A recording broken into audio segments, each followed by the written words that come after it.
Hey guys, it's National Shooter, and this is the update vid for the AR-15 build. See, we got a lot of parts for it.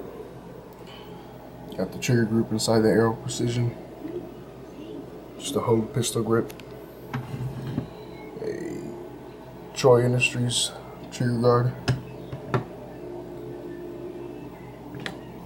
Magpul inbus,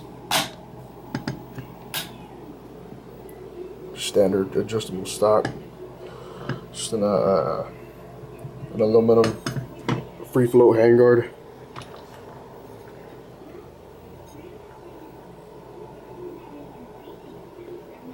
Don't have a flash hider for it yet.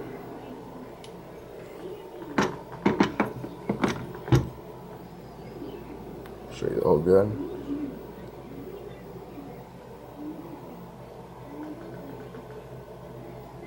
And that's basically it. I'll make another video when we get more parts. Thanks for watching.